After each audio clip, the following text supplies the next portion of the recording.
बिस्मिल्लाहिर्रहमानिर्रहीम। अस्सलाम वालेकुम नाज़रीन, आप यूट्यूब चैनल देख रहे हैं। मैं इमरान खान हूँ। डोनाल्ड ट्रंप का दौर ख़त्म और जो बाइडन का दौर शुरू। जो बाइडन 20 जनवरी को हलफ उठाने के बाद अब अमरीकी सदर बन चुके। जो बाइडन ने बड़ी अहम चीज़ें जो हैं वो अनाउंस की थी सदर बनने से पहले। 5 बहुत बड़ी चीज़ें जो उनके वादे थे कि ये मैं करूँगा। और अब सदर बनने से पहले जो अनाउंसमेंट आई, जो उनके chief of staff Ron Klain ने जो क्लेम किया, जो उन्होंने कहा कि जो बाइडन ये वो चीज़ें हैं जो अब करने जा रहा है और वो बहुत बड़ी बड़ी चीज़ें हैं। मुसलमानों के लिए बहुत अच्छा है उसमें कुछ, और कुछ फैसले अमेरिकन के लिए बहुत अच्छे हैं। ये सारा कुछ मैं आपको बताऊंगा। और जो लोग अमेरिका जाना चाहते हैं या अमेरिका में रहते हैं उनके लिए भी बड़ी बात है। ये सारी चीज़ें आपके सामने रखते हैं। लेकिन पहले जरा जो बाइडन को आप समझें, ये बंदा कौन है। जो बाइडन एक इंतहाई बुजुर्ग आदमी है। 78 साल उसकी उम्र है। ये पाकिस्तान में लोग 60 साल की उम्र में रिटायर हो जाते हैं, तो रिटायरमेंट के 18 साल के बाद अगर आप इसको ऐसे देखें तो वो अमेरिका का सदर बनने जा रहा है। यानी वो एक नया सफर शुरू कर रहा है उस वक्त जब पाकिस्तान में लोग रिटायरमेंट के बाद 18 साल गुजार चुके होते हैं। एवरेज लाइफ जो है लोगों की वो 60 से 70 साल है, लेकिन वो 78 साल की उम्र में अमरीकी सदर बनने जा रहा है। अमरीकी तारीख का सबसे ज़ईफ सदर है ये, सबसे बूढ़ा आदमी है जो अमेरिका का सदर बना है। इसका जो तारीख पैदाइश है वो 20 नवंबर 1942 है। जब इसने ये इंतखाबात लड़े तो 77 साल का था। अब जब सदर का हलफ उठाया तो 78 साल का है। इसकी सेहत के हवाले से कुछ तहफ़्फ़ुज़ात ज़रूर होंगे अमरीकी इदारों को, अमरीकी हुकूमत को, क्योंकि बहुत बुजुर्ग आदमी है।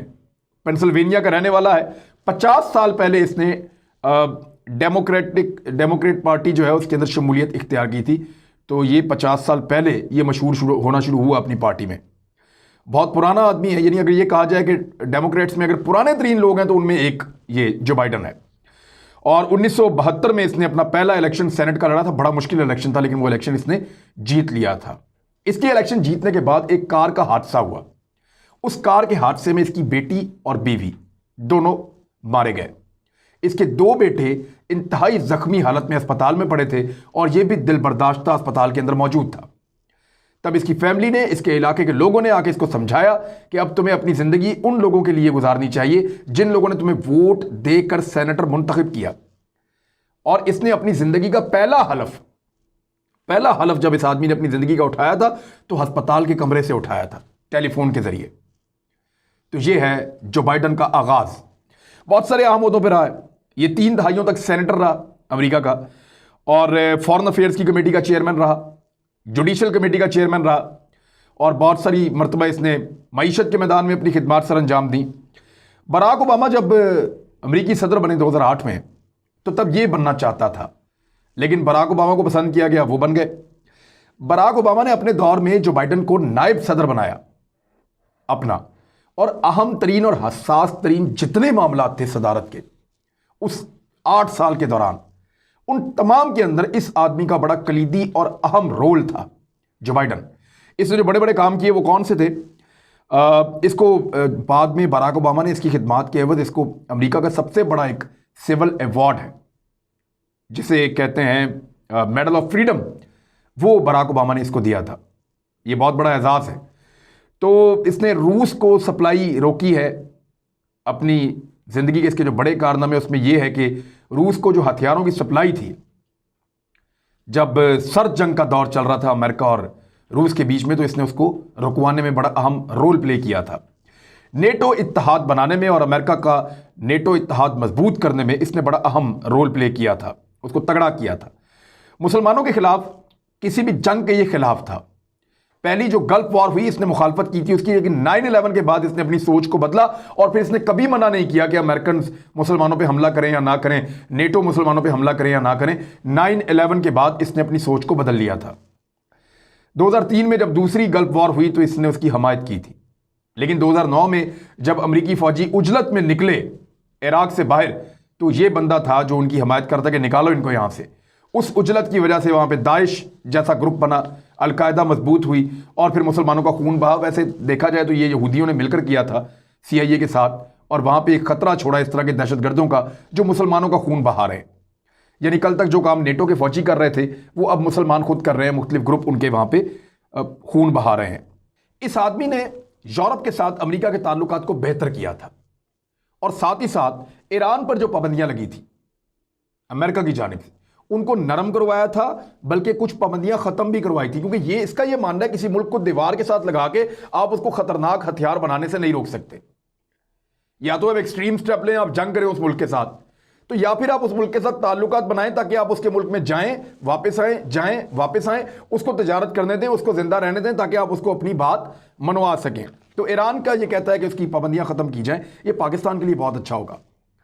इसराइल की इसने मुखालफत की थी इस बात पे कि वो वेस्ट बैंक की एनेक्सेशन करना चाह रहा था, यानी जो वेस्ट बैंक का इलाका है जिसमें यरूशलेम भी शामिल है। अब वो जो वेस्ट बैंक का एरिया है जिसमें यरूशलेम शामिल है, बड़े अहम तरीन मुकद्दस मकामात हैं, उस सारे एरिया के ऊपर वो अपनी आबादकारियां कर रहा है और उसको इसराइल का हिस्सा बनाना चाहता है। इसकी जो बाइडन ने मुखालफत की थी और ये कहा था कि अगर आप इसराइल को एक अलग मुल्क और फ़लस्तीन को एक अलग मुल्क बनाएं तो फिर किसी फार्मूले के तहत यरूशलेम को इसराइल का दारुल हुकूमत बनाया जा सकता है, अदरवाइज ये मामला मजीद खराब होगा। तो ये मौक़िफ़ इसका बेहतर था, लेकिन इसने काफ़ी कन्फ्यूजन भी इसके अंदर रखी। 5 बड़े वादे मैं आपको बता देता हूं और अब ये क्या करने जा रहा है वो भी आपको मैं बताता हूं। मुसलमानों के लिए बड़ी खबर है। पहला वादा, क्लाइमेट चेंज की जो एक तहरीक है उसका हिस्सा बनेगा अमेरिका दोबारा से। दूसरा वादा, हेल्थ केयर का बहुत ज़्यादा काम होने वाला है। अमेरिका में कोरोना में बहुत मार पड़ी है, उस मामले को ठीक करना है, बहुत बड़े फंड देने हैं, बड़ी इस्लाहात करनी है। तीसरा वादा, जो इमिग्रेशन की पॉलिसीज हैं उनको नरम किया जाएगा दुनिया के लिए अमेरिका की। चौथा वादा, नस्ल परस्ती का खात्मा किया जाएगा। जैसे जॉर्ज फ्लॉयड को मारा तो पूरे अमेरिका में आग लग गई, यानी काले जो हैं या स्याफाम अमरीकी जो है उनके ऊपर जुल्म होता है, दीगर लोगों पे होता है, तो वो कहते हैं जी मुसलमानों के साथ होता है, तो वो कहते हैं जी ये नस्ल परस्ती का खात्मा हमने करना है। पांचवां, ये इंटरनेशनल लीडरशिप एंड ट्रेड, वो कहते हैं ट्रेड को ज्यादा करेंगे और दुनिया के साथ ताल्लुकात को बेहतर करेंगे। अमेरिका को वो इज्जत वो स्टेटस वापस दिलवाना है कि दुनिया ये तस्लीम करे कि दुनिया को अमेरिका लीड कर रहा है।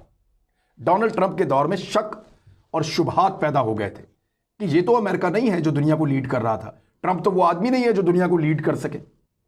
लिहाजा जो बाइडन कहता है कि वो स्टेटस हम वापस लेकर आएंगे, दुनिया के दिमाग में डालेंगे कि हम हैं लीडर और हम लीड करेंगे। अब चाइना नहीं है, रशिया नहीं है, बाकी नहीं है, हम वापस आएंगे। देखते हैं वो कामयाब होता है या नहीं होता, लेकिन ये 5 वादे उसने किए थे। अब पहले 10 दिनों में वो बहुत बड़ी बड़ी चीजें करने जा रहा है और पहले 1 घंटे में भी कुछ बहुत बड़ी बड़ी चीजें करने जा रहा है। और ये स्टेटमेंट दिया है chief of staff Ron Klain ने। उसने दावा किया है कि डोनाल्ड ट्रंप ने बहुत सारे ऐसे काम किए जिनको फौरन रिवर्स कर देगा जो बाइडन, कुछ इस्लाहात फौरी तौर पे करेगा। और ये ऐसी चीजें हैं जिनका दुनिया के ऊपर और अमेरिका के ऊपर बड़ा जबरदस्त इंपैक्ट आएगा। दुनिया भर के अखबारात ने इन खबरों को छापा, अल जजीरा ने, न्यूयॉर्क टाइम्स ने, वॉशिंगटन पोस्ट ने और द गार्डियन ने। इसके अलावा इसको इसराइल के अखबारात ने छापा, हिंदुस्तान टाइम्स ने इसको छापा, BBC, CNN, फॉक्स, तमाम खबरें जो है इसको छाप रही।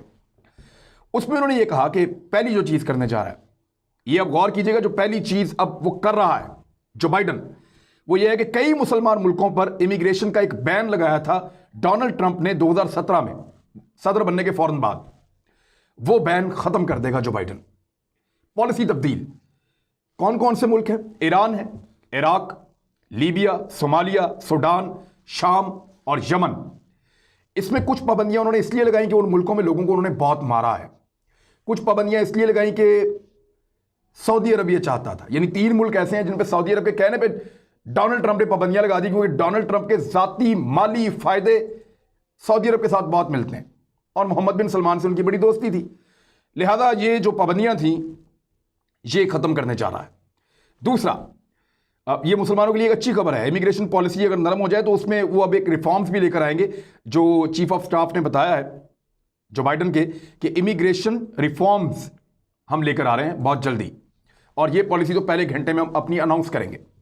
दूसरा, जो पेरिस का क्लाइमेट चेंज अकॉर्ड है उससे अपने आप को अलग कर लिया था डोनाल्ड ट्रंप ने 2017 में। यानी जो दुनिया में मौसमियाती तब्दीलियां हो रही हैं, माहौल तब्दील हो रहा है, आलूदगी आ रही है, लोगों का जीना मुश्किल हो रहा है, जंगल कट रहे हैं, और जो सनती इनकलाब आ रहा है उसकी वजह से बहुत ज़्यादा हवा जहरीली हो रही है, इन सारी चीजों को कंट्रोल करने के लिए अमेरिका एक मुआहदे का हिस्सा बना था, डोनाल्ड ट्रंप ने खत्म कर दिया, क्योंकि डोनाल्ड ट्रंप चाहता है कि सरमायादार ज्यादा से ज्यादा पैसा बनाए, उनका मुनाफा कम नहीं होना चाहिए।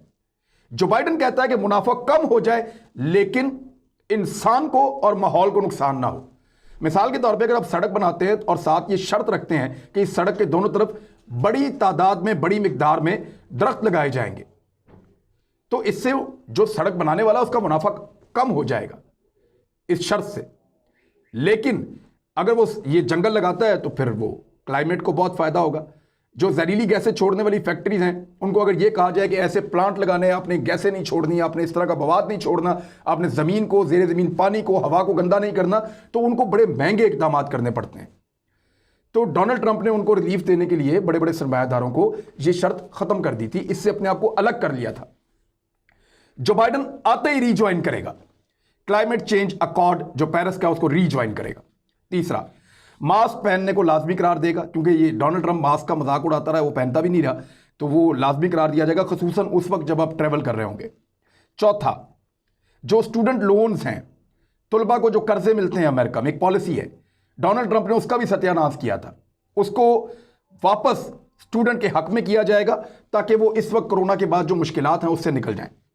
पांचवा, मैक्सिको और अमेरिका के दरमियान जो एक सरहद का इलाका है, वहां पे एक दीवार तामीर की जा रही थी, उसको फौरी तौर पे रुकवाया जाएगा, और जो खानदान बिखर गए हैं इस डिवाइड की वजह से, उनकी वापस रीयूनिटिंग के लिए इकदाम किए जाएंगे ताकि ये लोग वापस मिल जाएं, आपस में इकट्ठे रह पाएं। यानी ये जो दीवार है इसकी मुखालफत की थी डेमोक्रेट्स ने, लेकिन डोनाल्ड ट्रंप ने इसको बनाया था और बहुत हद तक आगे निकल गया था, तो फौरन रोकेंगे, ना सिर्फ रोकेंगे बल्कि लोगों को वापस इकट्ठा करने के लिए रोल प्ले करेंगे। ये पांचवा था, और ये बड़े अहम 5 वादे हैं जो वो पूरा करने जा रहे हैं। इसके अलावा मैं एक इन्फॉर्मेशन आपको और दूं, 2 कश्मीरी खवातीन हैं जो कश्मीर बॉर्न हैं, जो कश्मीर में पैदा हुई हैं, उनको अपनी टीम के अंदर शामिल किया है जो बाइडेन ने, और वो खवातीन एक्टिविस्ट भी हैं। उनमें एक समीरा फजीली हैं, और जो समीरा फजीली हैं ये भी जो बाइडेन के साथ काम करेंगी, और आयशा शाह ये भी जो बाइडेन के साथ काम करेंगी। तो कश्मीर का मसला भी, क्योंकि जो बाइडेन के आसपास अब ऐसी खवातीन मौजूद हैं जो कश्मीर और कश्मीर के लिए पहले भी आवाज़ उठाती रही हैं, तो ये बात आगे बढ़ेगी और कश्मीर में भी अपना रोल प्ले करने के लिए कोशिश कर सकता है। बहरहाल ये थी वो खबरें जो बाइडेन से जुड़ी हैं, कुछ उसका माजी, कुछ उसके वादे और कुछ उसके इक़दामात। देखना यह है कि जो बाइडेन मुसलमानों के लिए और पाकिस्तान के लिए बेहतर है या नहीं, क्योंकि जो बाइडेन की टीम में एक बहुत बड़ा हिस्सा भारतीयों का है। इस पे एक पूरा वीलॉग करूंगा, पाकिस्तान को जो बाइडेन कैसे देखता है, भारत को कैसे देखता है, और इस नए सदर के किस किस्म के इंपैक्ट आ सकते हैं इस खित्ते के ऊपर। इस पे एक डिटेल वीलॉग करेंगे। अपना ख्याल रखिएगा, अपने इस चैनल का भी। अल्लाह हाफिज़।